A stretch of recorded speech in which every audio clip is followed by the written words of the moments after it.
JCI হচ্ছে তরুণদের সংগঠন এবং এটা একটা ইন্টারন্যাশনাল সংগঠন। এটা পৃথিবীর প্রায় ১১০টা দেশে আছে এবং সেটারই একটা পার্ট হিসেবে জেসিআই বাংলাদেশ নামে আমরা জেসিআই বাংলাদেশে পরিচালনা করছি। আর জেসিআই সদস্য হতে হলে বয়স 18 থেকে 40 পর্যন্ত হতে হয়। এটাই জেসিআইয়ের একমাত্র একটা কন্ডিশন যেটা জেসিআইকে অন্যান্য সংস্থা থেকে একটু আলাদা করে। জেসিআইতে আমরা সারা বছর আমাদের বছরব্যাপী বিভিন্ন প্রোগ্রাম থাকে, যেটার মূল উদ্দেশ্যই থাকে তরুণদেরকে কিভাবে এগিয়ে আনা যায়, তরুণদেরকে কিভাবে তাদের মধ্যে লিডারশিপ কোয়ালিটি গ্রো করা যায়। সেটারই একটা অংশ হিসেবে আমরা আজকের এই সিওয়াই অ্যাওয়ার্ড এবং সামিট, যেটার আন্ডারে টপ 30কে চুজ করেছি এবং টপ 30কে এনে আমরা তাদেরকে একটা ট্রেনিং ডে লং, আমরা সকাল থেকে আজকে তাদেরকে ট্রেনিং দিয়েছি, হাফ সেশন তাদের ট্রেনিংয়ের উপর গিয়েছে, যেখানে আমরা দেশের সব বরেণ্য ব্যক্তিদেরকে নিয়ে এসেছি যারা এই ট্রেনিংগুলোতে এক্সপার্ট এবং আমাদের মার্কেট এক্সপার্ট বলি আমরা তাদেরকে। বিভিন্ন প্রতিষ্ঠান থেকে আমরা তাদেরকে এনেছি, তারা তাদের এক্সপিরিয়েন্স শেয়ার করেছে। নতুন যে উদ্যোক্তা তাদের ক্ষেত্রে যে প্রবলেমটা হয়, তাদের যেহেতু ল্যাক অফ এক্সপিরিয়েন্স থাকে, এই এক্সপিরিয়েন্সের জন্য দেখা গেছে তাদের পরবর্তী জার্নিটা একটু চ্যালেঞ্জিং হয়ে যায়। সো আমরা আমাদের বিজনেস এক্সপিরিয়েন্স থেকে আমরা আজকে তাদেরকে শেখানোর চেষ্টা করেছি। ফর এক্সাম্পল, আমি যদি আমার কথা বলি, তার বিজনেসটাকে সে কীভাবে প্রফিটেবল করবে বা ইউটিলাইজিং গ্রোথ হ্যাকিং টেকনিক্স এবং মার্কেটিং, এটার একটা আমরা নির্দেশনা দেওয়ার চেষ্টা করেছি যাতে তারা তাদের এই আইডিয়াটাকে একটা প্রফিটেবল বিজনেসে কনভার্ট করতে পারে।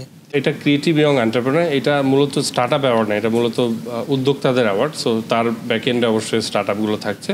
সো আজকের যারা উইনার হচ্ছে বা যারা উইনার হচ্ছে না, প্রত্যেকের যারা top 30, we are going to publish all those top 30 details into hour social media so that people gate to know about their initiative. এবং আমরা আমাদের এন্ড থেকে আমাদের different digital channels will showcase them in just for exposure and many more. আমি গত বছর যেটা হয়েছে এশিয়া প্যাসিফিক কনফারেন্সে, I was one of the top 12 entrepreneur from the entire Asia Pacific region. So আলহামদুলিল্লাহ গত বছর আমার যে ইন্টারন্যাশনাল এক্সপিরিয়েন্স এটা আসলে খুবই ভালো ছিল, কারণ আমি আলহামদুলিল্লাহ ধরেন মোটামুটি 4 থেকে 5টা ইন্টারন্যাশনাল ভেঞ্চার ক্যাপিটাল তারা হচ্ছে আমার জাজ প্যানেল ছিল এবং আমি আসলে অনেক কিছু শিখেছি যেটা আসলে আমাকে হেল্প করেছে এবং আমাকে অ্যাজ অ্যান অন্টারপ্রেনার আমার নিজেকে ডেভেলপমেন্টে হেল্প করছে। অ্যাপার্ট ফ্রম দ্যাট আসলে আমার বিজনেস মডেল যে ব্যাপারটা খুবই ক্রিটিক্যাল জিনিসটা, সেটা তো অনেক হেল্প করছে। সিওয়াই 2025 বেসিকলি আমরা যখন অর্গানাইজ করছি জেসিআই বাংলাদেশ এবং আমরা লোকাল চ্যাপ্টার্স যারা তারা আমরাও লোকাল প্রেসিডেন্টসের রোল প্লে করছি। আসলে এখানে অর্গানাইজিং করার মাধ্যমে আমরা নিজেরাও আসলে অনুপ্রেরণা পাচ্ছি কিভাবে আসলে অল্প সময়ে মানে এমন ইভেন্ট দাঁড় করানো যায় যেগুলো আসলে অন্য মানুষের মধ্যে উদ্ভাবনী শক্তি আসলে প্রমোট করবে। কারণ আমরা নিজেরা অনেকেই অনেক ধরনের ব্যবসায় ইনভলভ আছি এবং আমরা কাজ করছি। জি, আজকে জেসিআই সিওয়াই অ্যাওয়ার্ডের একটা বুট ক্যাম্প ছিল। বুট ক্যাম্পের একটা ট্রেনিংয়ের যে পার্ট, সেটার মধ্যে law and regulatory services for startups এই শীর্ষক একটা কর্মশালা আমি করিয়েছিলাম। তো সেখানে মূলত দেখা যায় আসলে স্টার্টআপগুলো তো খুব ফাস্ট পেসিং থাকে, অনেক সময় আমরা আসলে রেগুলেটরি ফ্রেমওয়ার্ক এগুলো নিয়ে কাজ করি না, এবং অনেক সময় তো ইয়াং যারা থাকে আমাদের এখানে মূলত 18 থেকে 40 বছর বয়সী যারা ছিলেন তাদেরকে নিয়ে আমাদের কাজ। সো এখানে ইয়াং বয়সেও আমরা অনেক সময় আসলে এই রেগুলেটরি ফ্রেমওয়ার্ক নিয়ে চিন্তাভাবনা করি না।